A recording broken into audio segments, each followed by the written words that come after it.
Hello Aquarius, welcome to Dove and Serpent Tarot. My name is Paul. Thank you so much for letting me read for you. If Aquarius is your sun, moon, or rising sign, this is your tarot card reading. Remember to hit the like button, leave a comment, consider subscribing to the channel, especially if this reading resonates with you. If there is anything you would like me to pray over, or meditate upon, or send positive energy toward, please let me know. Now, this is going to be a general reading, so try to be open and receptive to whatever may come through during our time together.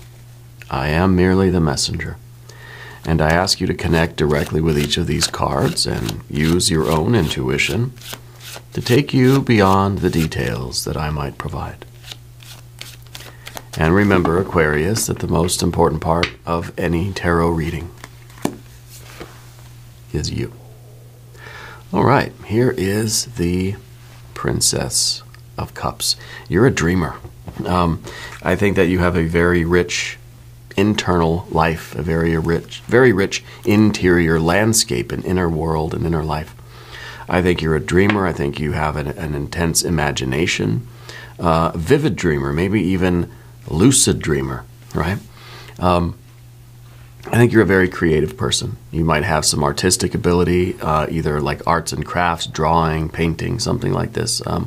You have a strong aesthetic sense. I feel like this is kind of you, in a way, it's a little cautious. Because I feel that you have these big dreams, these big desires, these big feelings, right? And you're not someone that just sort of dives in, you know? You like to sort of test the waters first, you know. Which it is good. It's a good thing. It's cautious. You're not trying to just sort of immerse yourself all the way, you know, if you're going to like it. You don't want to commit fully to something if it's not going to be what you want, it's not going to be that great, it's not going to fulfill you, etc. So it makes sense. You have these big dreams. Let's test the waters first. Let's sample the dish. Do I like it? Yes, I want more of that, you know. So what are we doing with this energy right now? Where is this taking you? What are we sampling? What is the water that we are dipping our toe into, Aquarius? Well, we don't know yet. There's an 8 of Cups, a 5 of Swords. But the 2 of Cups here. There, of course, is the impulsive Princess of Wands, right? And a Tower. Okay, all right. A 6 of Swords and a 7. There's a lot. What's with all the air energy here? 5, 6, 7. Princess of Pentacles and the Hierophant. Interesting. Interesting. I kind of see what's going on here. I feel like this is something that you want to sample, and I think that you kind of want to immerse yourself right into it. But the challenge here is going to be you're overthinking it. And to me, the 8 of Cups is kind of like this in-between feeling. I'm just not sure, kind of feel like I should walk away from it, but there's something that's very attractive about it. I think that this is something that your heart really does want, something that you have maybe sampled, and now it's just you want to do it, but maybe you feel guilty, maybe there's some other things going on in your life, other people sort of giving their opinions, right? And the Hierophant at the end, I think, is you realizing that you have to be your own authority here. You can't listen to what other people are telling you. Yeah. Let's select the mystery card, bonus card, confirmation card. This is a random card from the Smith-Waite Tarot. This is the factor infinite and unknown. We'll set it here. We'll put our very own Kelly Kapoor right on top. We're not going to look at that card until the very end. It will tie everything together. It will give us the confirmation that we need. If you have a prediction for that card, please put it down in the comments. We'll do it together, right? We'll make it a group exercise. It'll be okay. Let's take a look around the room. I noticed that we have 2 major arcana energies, 1 and 2. The Tower, of course, and the Hierophant. And I think the Tower really is this sort of, it's the abrupt change of life.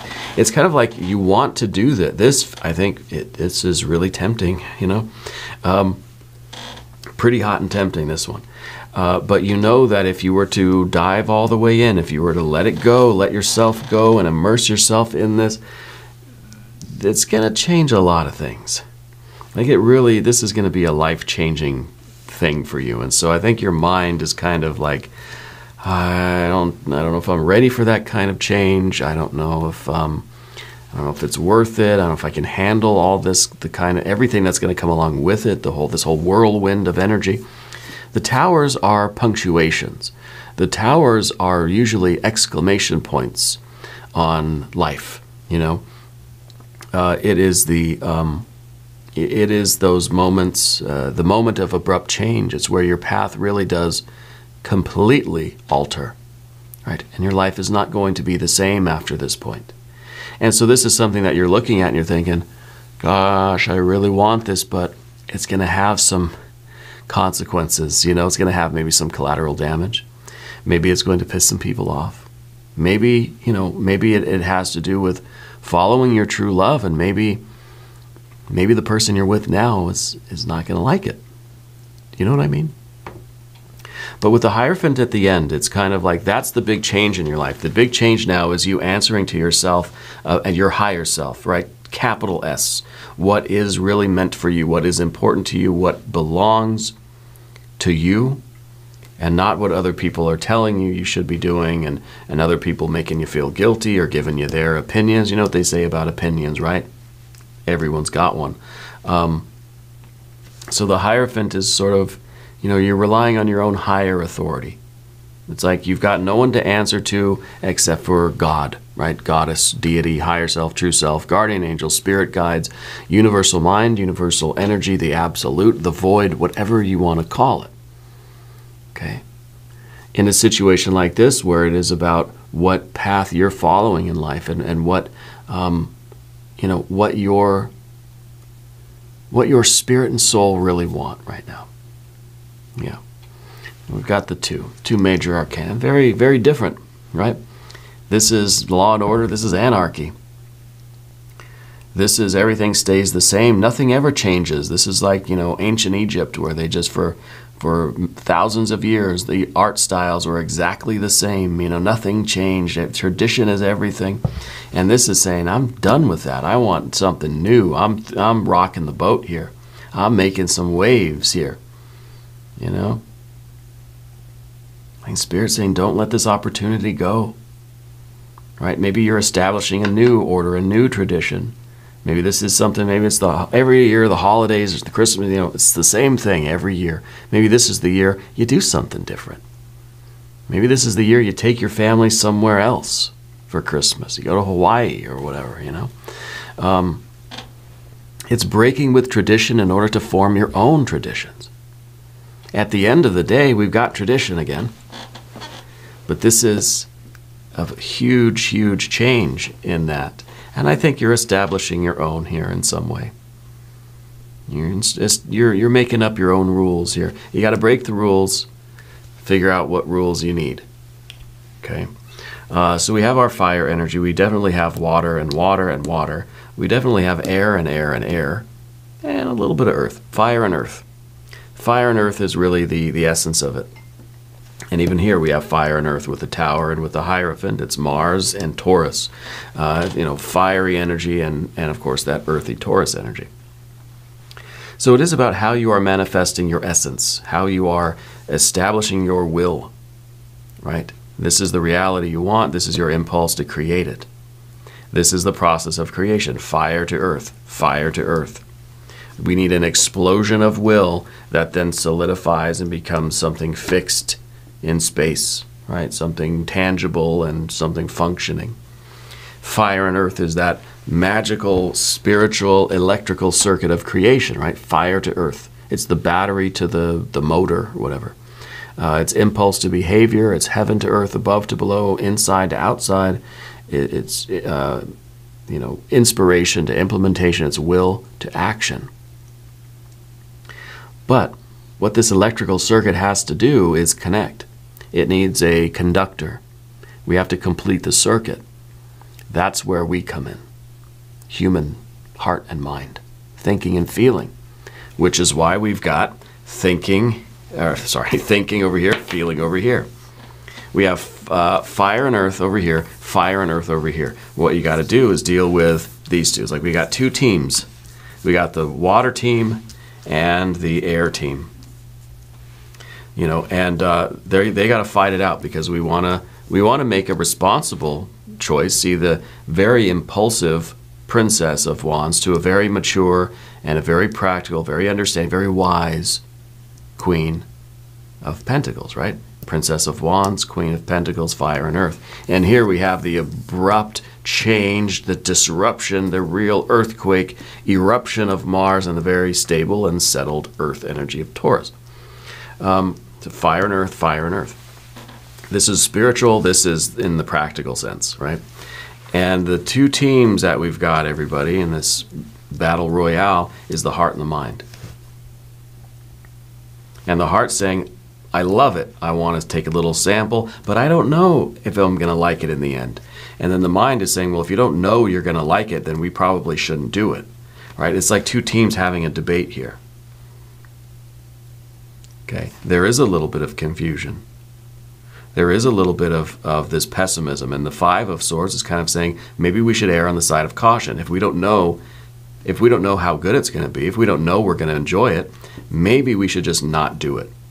But the heart says, well, if there's even a little hope that this is going to be wonderful and beautiful, we should do it. And the mind says no, that means we shouldn't. See, there's the heart and the mind. That's what happens.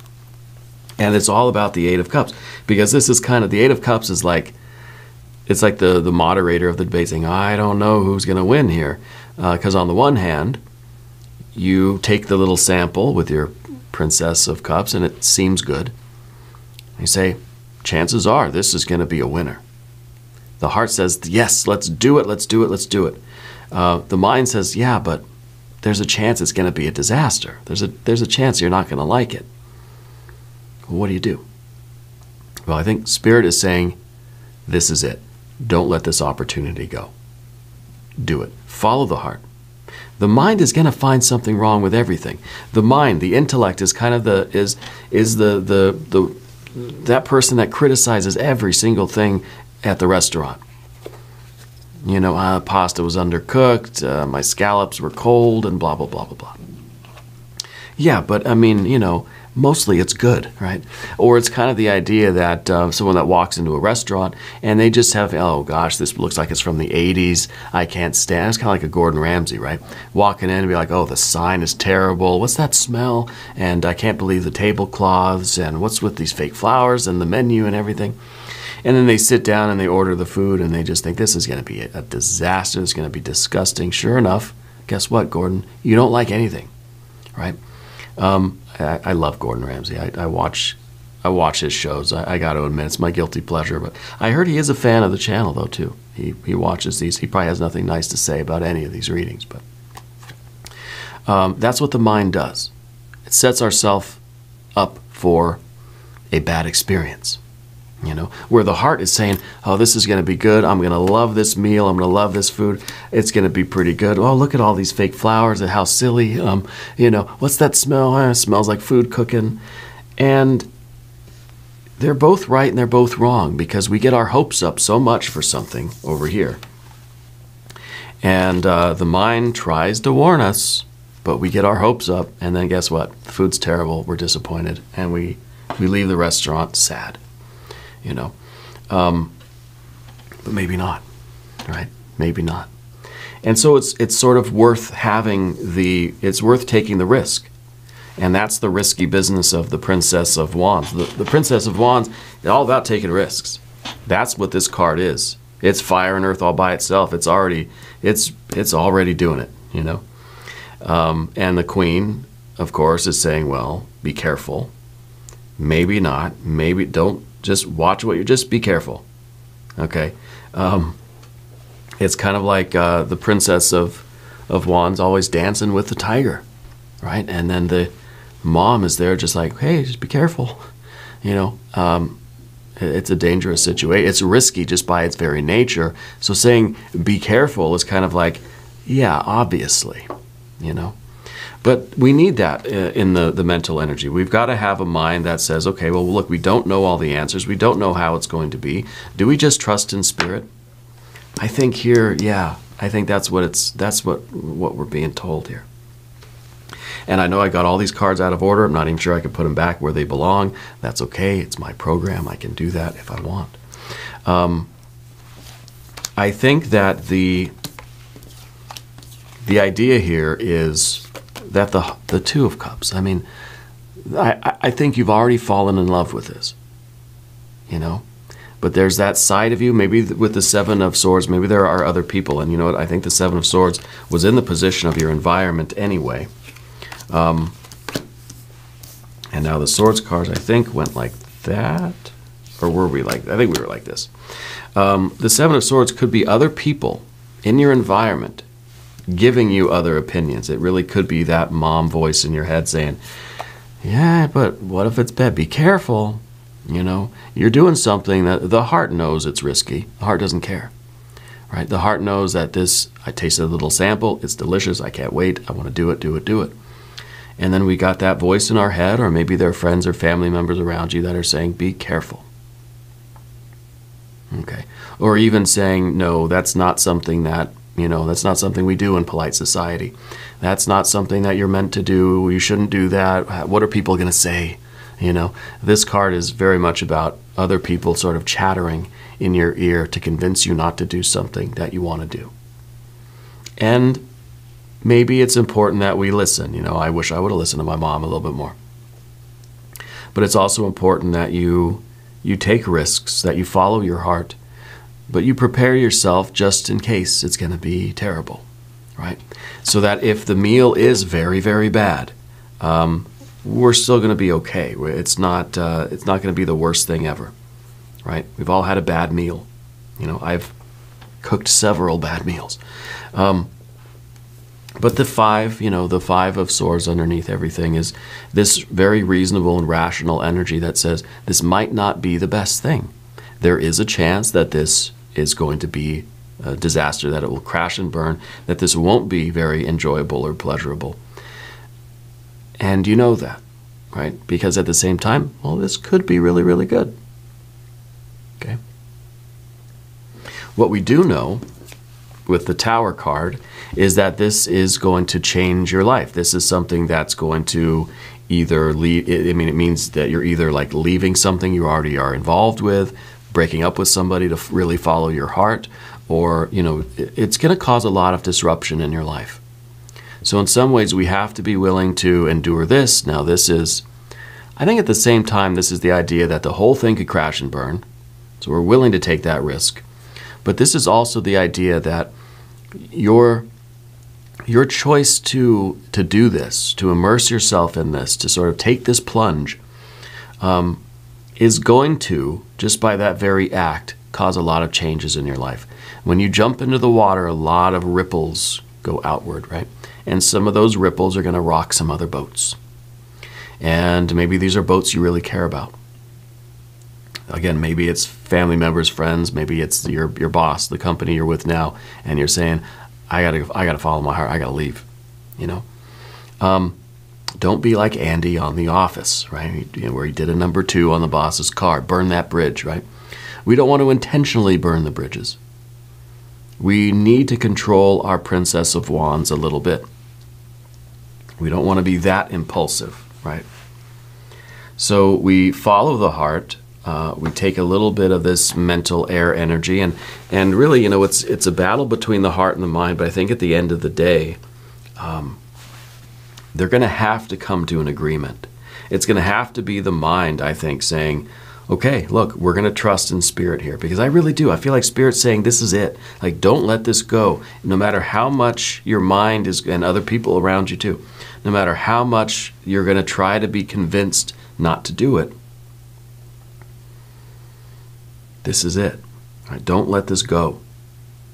And so the mind is going to have to eventually come around. That's why we see the Six of Swords over here. Now we're going to talk about the cards on the path of the serpent. As we do this, I would also like to ask for your subscription. If you haven't subscribed yet, please do. It's totally free, doesn't cost anything. It helps the channel, and I really do appreciate the support. So your general energy, like I said, the Six of Swords, eventually the mind is going to say, okay, fine. Right? It's kind of like you nag your mom long enough and she says, okay, fine, you can go. But don't say I didn't warn you. You stay out of trouble. You be careful. You call me when you get there, right?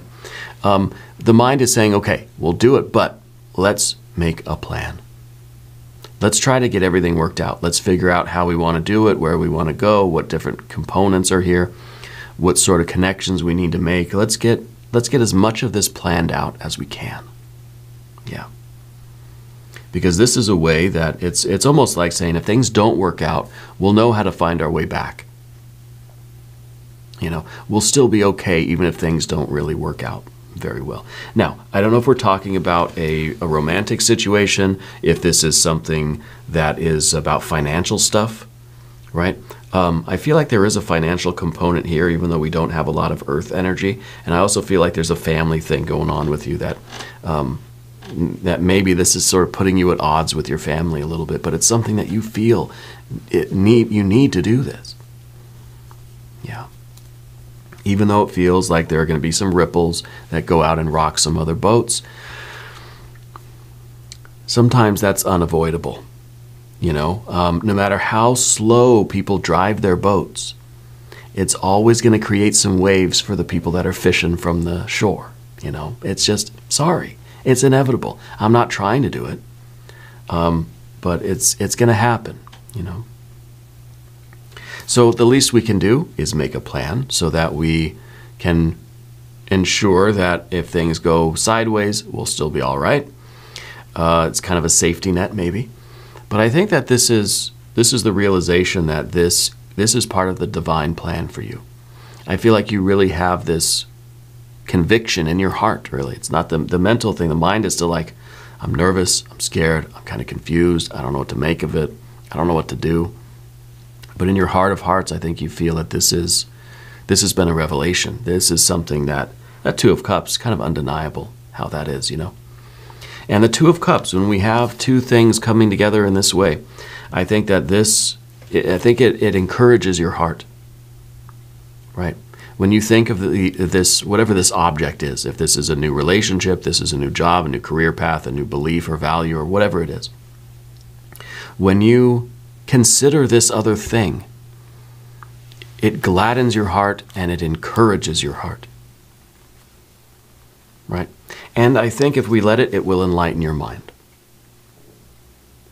Okay, these two are kind of the emissaries from both the heart and the mind, because, you know, the heart's not too sure about things either. That's why we got the Eight of Cups there.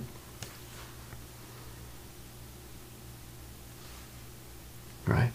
And so we have, let's say these are the team leaders, right? The Two of Cups and the Six of Swords.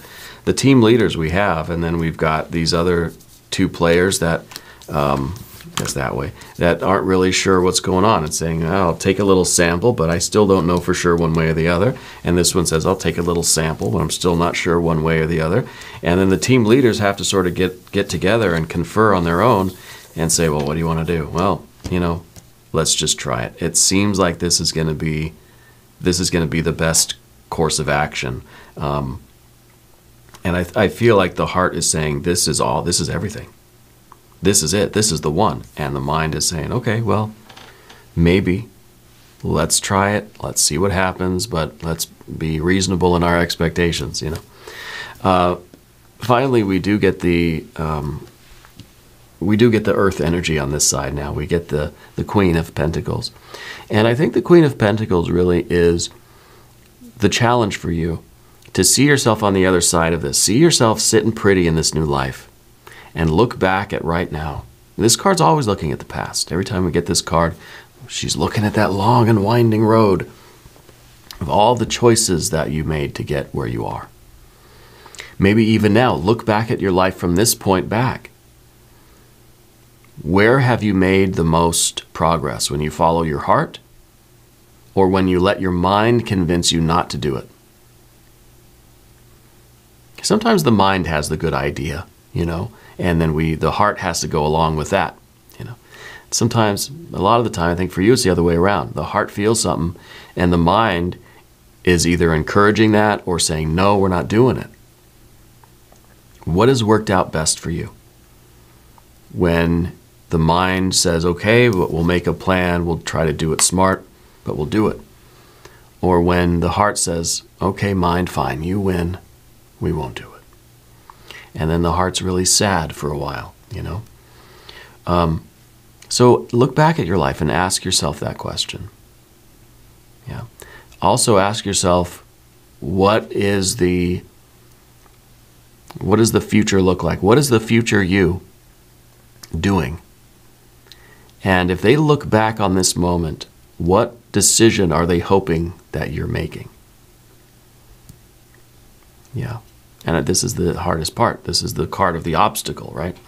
The easy part is for you to live this new life in this new structured order. The Hierophant is a very good card. It is, the settling down of all this disruption now into a very fixed earth energy. It's kind of into the routine now. It's kind of a new tradition has been established, new law and order, new rules have been put into place. You know, I think it's also kind of the reliance upon yourself, right? This is sometimes a card that suggests we look outside for help, that we ask somebody who knows more than we do what we're supposed to do in this situation. You know, what is the reality that's meant for me? What should I be manifesting, or how is this going to manifest? Give me some sort of truth or wisdom or insight into the nature of reality. And in a way, we are asking some conscious intelligence that is greater than ourselves. It is our true selves. We are asking our own spiritual guide, right? In whatever form that is. I almost expect the mystery card to be the High Priestess. Because maybe you are asking for help. You're not asking for opinions from the people around you, but you're asking for the one opinion that matters, and that is the highest. And I feel like Spirit's telling you, this is it. Don't let this go. Overcome your fears, worries, and concerns. Make it happen. This could be a new home, a new work environment. Let's take a look at the mystery card. I'm thinking High Priestess. I'm thinking Fool. I'm thinking a 9 or a 10 of Pentacles. I want a 9 or a 10 of something, I guess. Right? Cups or discs, I guess, would be good. Maybe not so much the air, the swords. If you have a prediction, put it down in the comments. Let's take a look. 10 of Swords. But, see, I was right about it being a 9 or a 10. But the 10 of Swords in this case is not a bad card. I'll tell you why. Because the 10 of Swords, for one thing, is this idea of a bird cage, and we're getting out of the bird cage. Okay? The illustration on this card doesn't really show it so much, but on the Thoth deck you can see it. You've probably heard me say it before. So in some ways, this is us penetrating through the limitations of our own mind. The mind doesn't believe it's possible. I'll show you, mind. Right? We're getting out of the birdcage of our own limitations. Also, this card is a warning about how the mind may betray you. See, we see somebody here who's been stabbed in the back. It is a betrayal, right? It's a conspiracy and a betrayal, but who did the betrayal? Well, we did, of course. All of these cards are you. We stabbed ourselves in the back. The mind sabotaged things. The mind, the intellect, our insecurities, our fear, worries, and concerns, whatever that mental energy is, that air energy, has betrayed us. Let's be careful. Let's not let that happen. We want to avoid this, right? But at the same time, I think this is good because it's showing that this is a transcendence for you, that this is you penetrating beyond your limitations, that you are getting out of that birdcage and you're getting to a little bit more freedom, right? You're able to spread your wings a little bit more through this. You don't want to let the air energy sabotage you or stab you in the back or betray you. Yeah. This is a really good confirmation. Now, we're going to do an extended reading too. If you want to stick around for that, I think you should. You can click on the link up in the corner. There's also a link down below. If you don't want to watch the extended readings here, you can watch them on the website, doveandserpenttarot.com. It's up and running now. You can get everything you need over there. If you haven't subscribed to the channel yet, please do. It is totally free. Doesn't cost anything. Your readings come out on Thursdays and Sundays. Be sure to watch both of them. Leave a comment and let me know where in the world you're watching from. I want you to know that you're the most important part of Dove and Serpent Tarot. I thank you and I love you. And we're all in this together.